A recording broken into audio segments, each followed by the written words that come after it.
तो बच्चों आज हम करेंगे अध्याय 13 पेड़ की बात। इसके अंदर आपको पेड़ और उसके ग्रोथ के बारे में बताया है।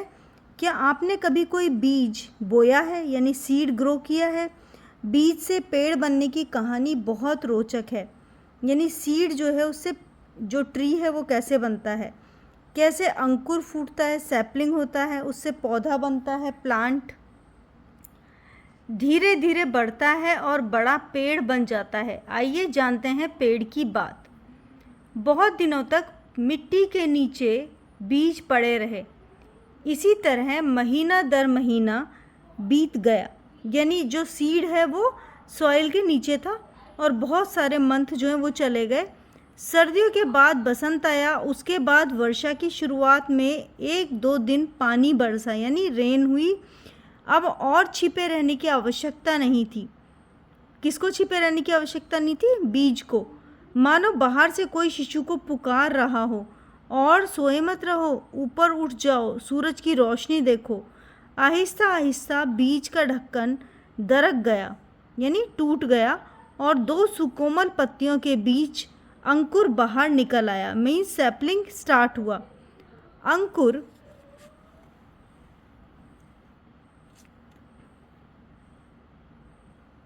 का एक अंश नीचे मिट्टी में मजबूती से गड़ गया और दूसरा अंश माटी भेद कर ऊपर की ओर उठ गया। मतलब जब सीड है उससे एक पार्ट जो है वो निकलता है और वो रूट के लिए चला जाता है और दूसरा जो पार्ट है वो धरती से बाहर की तरफ निकलता है। क्या तुमने अंकुर को उठते देखा है?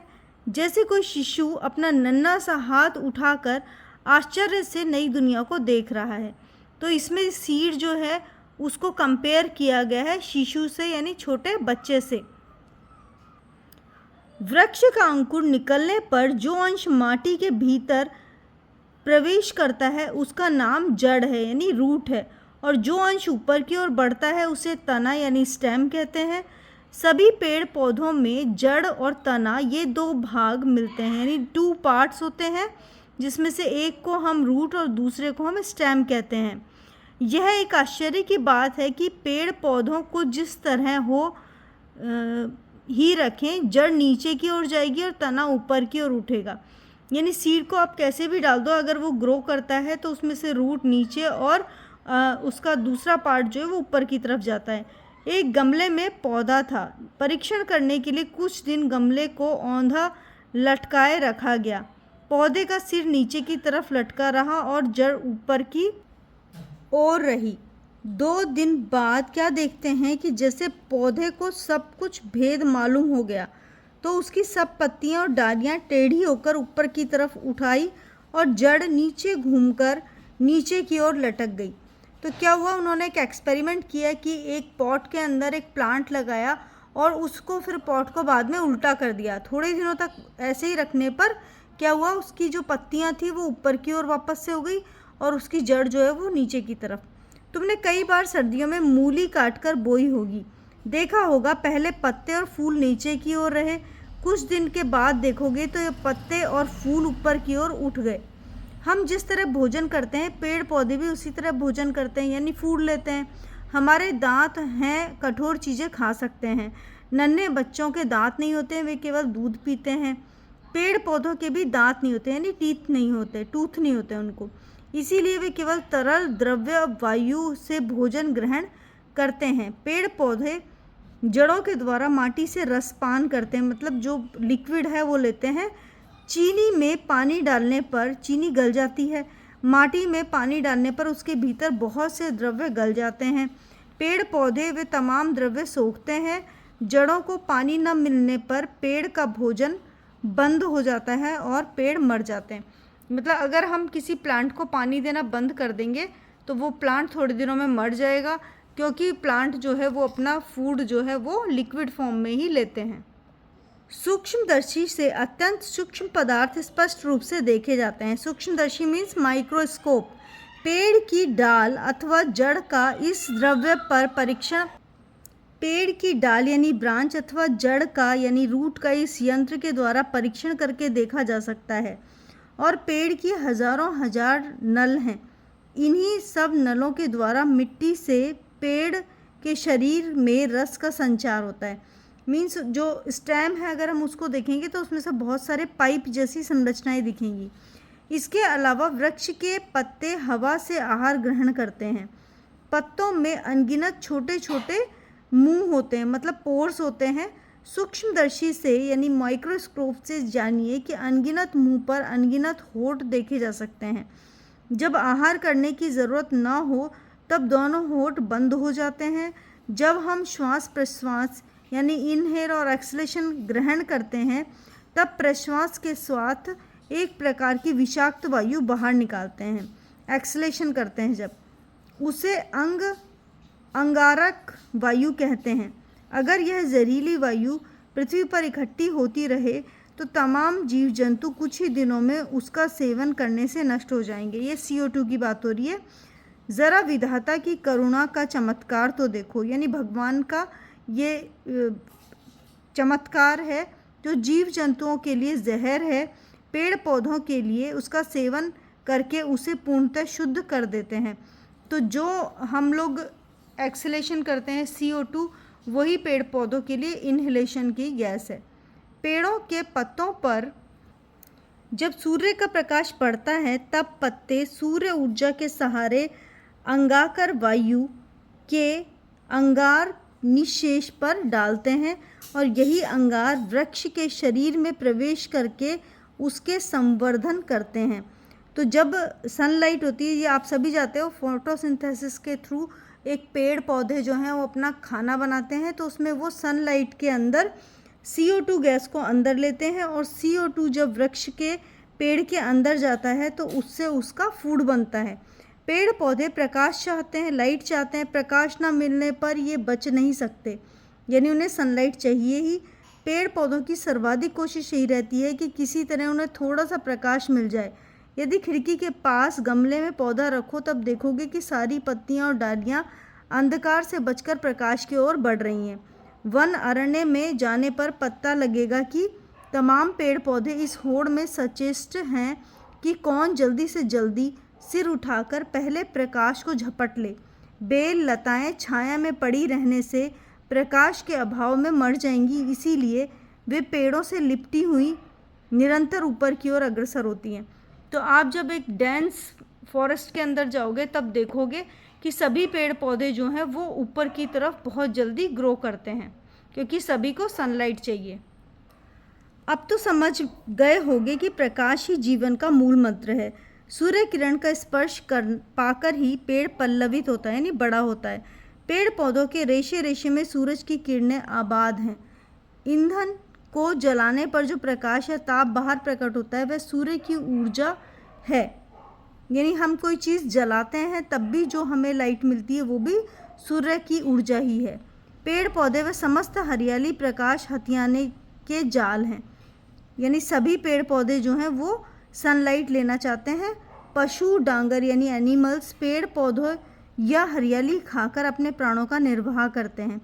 पेड़ पौधों में जो सूर्य का प्रकाश समाहित है, यानी फोटोसिंथेसिस के थ्रू ही वो अपना फूड बनाते हैं, तो वो भी सूर्य का प्रकाश ही है। वह इसी तरह जंतुओं के शरीर में प्रवेश करता है, यानी जीव जंतु क्या खाते हैं, पेड़ पौधे खाते हैं। अनाज व सब्जी ना खाने पर हम भी बच नहीं सकते। सोचकर देखा जाए तो हम भी प्रकाश की खुराक पाने पर ही जीवित रहते हैं, यानी हम भी इनडायरेक्टली सनलाइट को ही खाते हैं। कोई न कोई 1 वर्ष बाद ही मर जाता है। सब पेड़ मरने से पहले संतान छोड़ जाने के लिए व्यग्र हैं। बीज ही उनकी संतान है। बीज की सुरक्षा व सार संभाल के लिए पेड़ पौधों की पंखुड़ियों से घिरा हुआ एक छोटा सा घर तैयार करता है। पौधों से आच्छादित होने पर पेड़ कितना सुंदर दिखता है। जैसे जैसे फूल के बहाने वह स्वयं हंस रहा हो। फूल की तरह सुंदर चीज़ और क्या है। जरा सोचो तो पेड़ पौधे तो मटमैली माटी से आहार व विषाक्त वायु से अंगार ग्रहण करते हैं। फिर इस अपरूप उपवाद से किस तरह ऐसे सुंदर फूल खिलते हैं। तुमने कथा तो सुनी होगी स्पर्शमणि की, अर्थात पारस पत्थर की, यानी ये जो पत्थर है, स्टोन है, ये अगर लोहे को भी छू ले तो सोना बना देता है, ऐसे कहते हैं।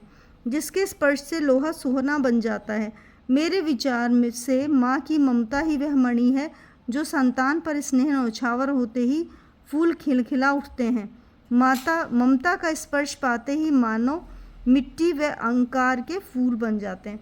तो इस तरह से आपको बताया है कि एक पौधा या एक बीज है उससे किस तरह से पेड़ बनता है।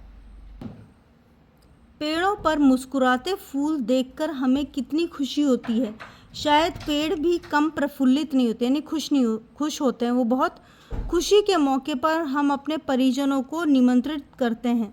उसी प्रकार फूलों की बहार छाने पर पेड़ पौधे भी अपने बंधु बांधवों को बुलाते हैं, स्नेह सिक्त वाणी से पुकारते हैं, कहाँ हो मेरे बंधु मेरे बांधव, आज मेरे घर आओ। यदि रास्ता भटक जाओ, कहीं घर पहचान नहीं सकते, इसीलिए रंग बिरंगे फूलों के निशान लगा रखे हैं। ये रंगीन पंखुड़ियाँ दूर से देख सकोगे। मधुमक्खी व तितलियों के साथ वृक्ष की चिरकाल से घनिष्ठता है, यानी मित्र हैं वो उसके। वे दल बल सहित फूल देखने आते हैं। कुछ पतंगे दिन के समय पक्षियों के डर से बाहर नहीं निकल सकते, पक्षी उन्हें देखते ही खा जाते हैं, इसीलिए रात का अंधेरा घिरने पर वे छिपे रहते हैं। शाम होते ही उन्हें बुलाने की खातिर फूलों के चारों तरफ सुगंध ही सुगंध फैला देते हैं। यानी पेड़ पौधे पर जब फूल उगते हैं तो उससे बहुत सारे इंसेक्ट उनकी तरफ आते हैं। वृक्ष अपने फूलों में शहद का संचय करके रखते हैं। मधुमक्खी और तितलियां बड़े चाव से मधुपान करती हैं, यानी हनी पीती हैं। मधुमक्खियों के आगमन से वृक्ष का भी उपकार होता है। तुम लोगों ने फूल में पराग कण देखे होंगे। मधुमक्खियां एक फूल से पराग कण दूसरे फूल पर ले जाती हैं। पराग कण के बिना बीज पक नहीं सकता है। तो जो हनी बी है वो भी एक बहुत अच्छा पार्ट इसके अंदर निभाती है। इस प्रकार फूल के बीज फलता है। अपने शरीर का रस पीकर वृक्ष बीजों का पोषण करता है। अब अपनी जिंदगी के लिए उसे मोह माया का लोभ नहीं, तिल तिल कर संतान की खातिर सब कुछ लुटा देता है। जो शरीर कुछ दिन पहले हरा भरा था, अब वह बिल्कुल सूख गया है। अपने ही शरीर का भार उठाने की शक्ति क्षीण हो चली है। पहली हवा बयार करती हुई आगे बढ़ जाती थी, पत्ते हवा के संग क्रीड़ा करते थे। तो इस तरह से एक पेड़ है, उससे पहले फूल बनता है, फिर उससे फल बनता है और फल के अंदर सीड आता है। छोटी छोटी डालियां ताल ताल पर नाचती उठती थी। अब सूखा पेड़ हवा का आघात सहन नहीं कर सकता। हवा का बस एक थपेड़ा लगते ही वह थर थर कांपने लगता है। एक एक करके सभी डालियां टूट जाती हैं। अंत में एक दिन अकस्मात पेड़ जड़ सहित भूमि पर गिर पड़ता है। इस तरह संतान के लिए अपना जीवन न्यौछावर करके वृक्ष समाप्त हो जाता है। तो इस तरह से लेखक जगदीश चंद्र बसु ने ये बताया है कि एक पेड़ जो है उससे किस तरह से बीज निकलते हैं और जब वो अपना कर्तव्य पूरा कर लेता है तब पेड़ जो है वो समाप्त हो जाता है। इसी के साथ यह अध्याय समाप्त होता है। आशा करती हूँ अच्छा लगा होगा। चैनल को सब्सक्राइब करें और दोस्तों के साथ शेयर करना ना भूलें।